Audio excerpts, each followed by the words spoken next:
जबकि दूसरे और आज के स्वार्थी धर्मगुरु कथावाचक अपने स्वार्थवश संत रामपाल जी महाराज का विरोध कर रहे हैं। ये बहन जिस संत के बारे में बात कर रही है उस महान संत की खोज हो चुकी है। ये बहन जिस महान संत के बारे में बात कर रही है उस संत की खोज हो चुकी है। अरे थोड़ा ज्ञान को भी आधार बना लिया करो। जरूरी नहीं है हर चीज मुंह में आ जाए वही बोल दें। संत की खोज हो चुकी है, जरा नाम बताना। अरे जरा नाम बताना किसने खोज करी उस संत की। ये संत खोजने से मिलता है क्या? अरे ये तत्वदर्शी संत खोजने से मिलता है क्या?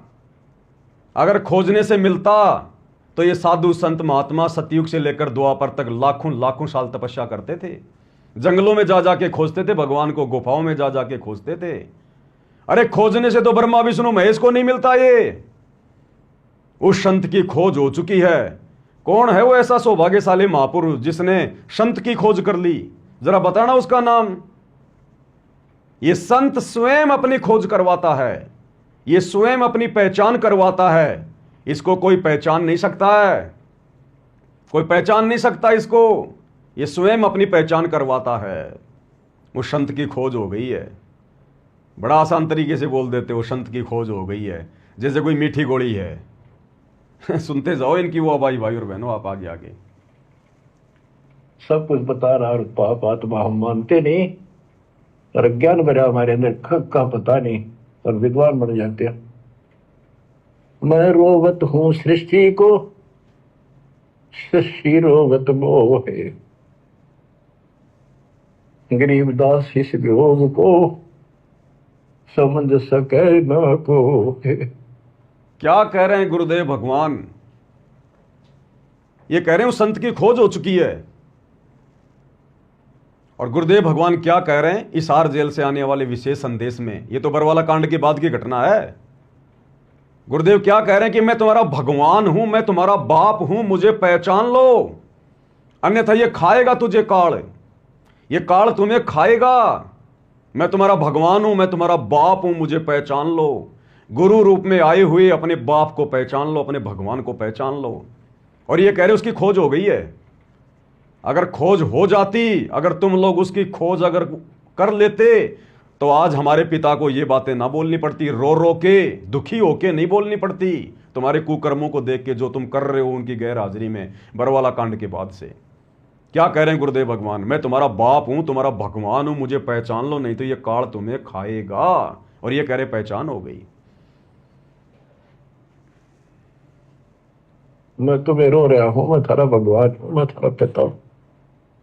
पिछाड़ दो मन खाओगा तेरी दुरुक्ति कर रखी तुम्हारी आज चौधरी पका रहा क्या पंडित बन गया करना कुत्ता बनेगा तो छोड़ दिया। ओह मैं तुम्हें रो रहा हूं, मैं थारा भगवान हूं, मैं थारा पिता हूं। पिछाड़ दो मन खाओगा तेरी दुरुक्ति कर रखी तुम्हारी आज चौधरी पका रहा क्या पंडित बन गया करना कुत्ता बनेगा तो छोड़ दिया। ओह तो चलिए अब आपको इस महापुरुष के जीवन में घटी उस दिव्य घटना से रूबरू करवाते हैं जो दिव्य घटना संपूर्ण मानव जाति के कल्याण का कारण बन चुकी है। क्या कहा इन्होंने? चलिए अब आपको इस महापुरुष के जीवन में घटी घटनाओं से परिचित करवाते हैं। भाई और बहनों, इस 25 मिनट के वीडियो में 25 से ज्यादा गलतियां आज आपकी आंखों के सामने इस लाइव में बताऊंगा आप लोगों को। क्या कहा जा रहा है? अब आपको इस महापुरुष के जीवन में घटी, एक तरफ तो आप महापुरुष कह रहे हो सतगुरु रामपाल जी को। अरे महापुरुष तो केवल परमात्मा होता है, परमेश्वर, कबीर देव, बाकी तो सब यहां पे पुरुष हैं, पुरुष। महापुरुष केवल एक ही है सृष्टि में। और आप कह रहे हो उनके जीवन के विषय में। महापुरुष के साथ में जीवन शब्द नहीं लगाया जाता। लीला में जीवन के विषय में, जीवन तो एक जीव जीता है, जीवन एक जीव के साथ में लगाया जाता है शब्द।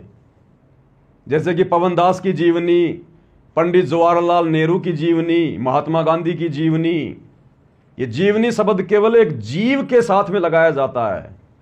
और जो महापुरुष होते हैं, जो परमेश्वर हैं, उनके साथ में लीला में जीवनी, लीला में जीवन, क्योंकि वो परमात्मा इस गंदे लोक में आप और हमारी तरह जीवन जीने नहीं आता। आप और हमें इस गंदे जीवन से और जन्म मरण के चक्कर से निकालने के लिए एक लीला में जीवनी जीता है यहां पर, लीला में। तो महापुरुषों के साथ में जीवन नहीं, लीला में जीवन का शब्द उपयोग किया जाता है। देखते जाइए आप इनकी हुआ भाई।